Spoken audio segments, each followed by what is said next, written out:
I am Zachary, and at the time I write this, it has been 3 weeks since the fateful night where I played the NES Godzilla game. Going back to that night, to immediately after I turned off the NES, once I was able to start walking around again, the first thing I did was unplug the NES, take out the cartridge, and put them in separate sock drawers. I looked over at the computer. All the screenshots you've seen in the story were saved. I backed up all the images onto a flash drive before I turned the computer off, just in case. After that, I hit the bed and instantly passed out. It was not a restful sleep, but one of complete exhaustion. It felt like no time had passed before I awoke again. And what a day that was. The first thing I recall coming to mind was, what the hell happened last night? I thought about it for a short while, until it occurred to me to contact the person I got the game from in the first place. Billy. So I called him up, and told him to just come over to my apartment, which he did. I showed him the screenshots and gave him a basic summary of what happened. At first he thought I was pulling a joke on him, but soon he realised that was not the case. Once it hit him this was real, he was speechless. He made it clear he had absolutely not tampered with the game and had no idea about any of this. So then, I asked Billy the obvious question. Where did you get this from? I got the simple answer of, another friend of mine, that I tried games with. He assured me that this was a trustworthy person, and that he had never had any issues with games he had got from him before. So then Billy called him, but when we were told this story, he was shocked and surprised as anyone, except he abruptly hung up on us. This clearly was going nowhere. Before Billy left that day, he asked if I wanted him to take the cartridge and dispose of it. I sharply declined. He asked how it was possible I could still want to keep the thing. I told him I needed time to think it over. And that was that. Billy and I haven't talked much since, even though I've told him this isn't the case. I get the impression that Billy thinks what happened with the game is his fault. After he left that day, I did a lot of thinking. It was very hard for me to do anything else, really. I couldn't stop thinking about the game.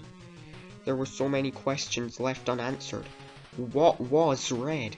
Was Melissa really in the game? How did she get there? Why did all of this happen with this game? But one question was kept in my mind for many nights, and it was, Red said he had known me for a long time, but how? Ever since then, I can't shake this feeling of being watched. The game made me ask myself questions about death and reality in ways I never wanted to think about. I'm not too sure about anything anymore. Constantly thinking about it soon began to have a negative impact on my life. I just didn't care about anything else at that point. By comparison, all the other day-to-day activities seemed utterly pointless. I eventually decided to choose between two things: try to play the game again, or destroy it. I tried several times to convince myself to try the former, but I never got farther than plugging the NES back up.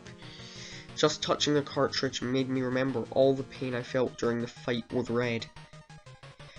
I wondered if perhaps playing the game myself again might cause something terrible to happen.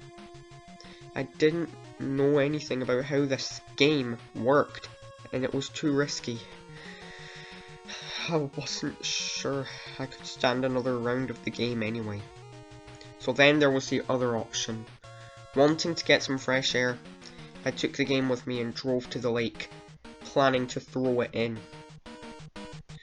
I got up to the lake with the cartridge in my hands and looked down on it, and I thought of Melissa. If what I had experienced in the game was indeed genuine, doing what I did may have been the only way to save her from endless torture. In a way, this warped game might have saved her soul. Damn it! Once that thought came into my head, I knew I wouldn't be able to destroy it. So I just sat down at a bench, gazing on the lake for about an hour. Ultimately, I decided the third option, selling the game on eBay. It may be selfish, but I promise you this has nothing to do with money. I don't care how much or little I get paid for this game. Believe me. It's selfish because I don't want the responsibility of owning this cartridge anymore. I cannot dwell on this forever. And the only way I can deal with this is by putting it out of my life for good. So this brings me to the main reasons I created a summary of these events.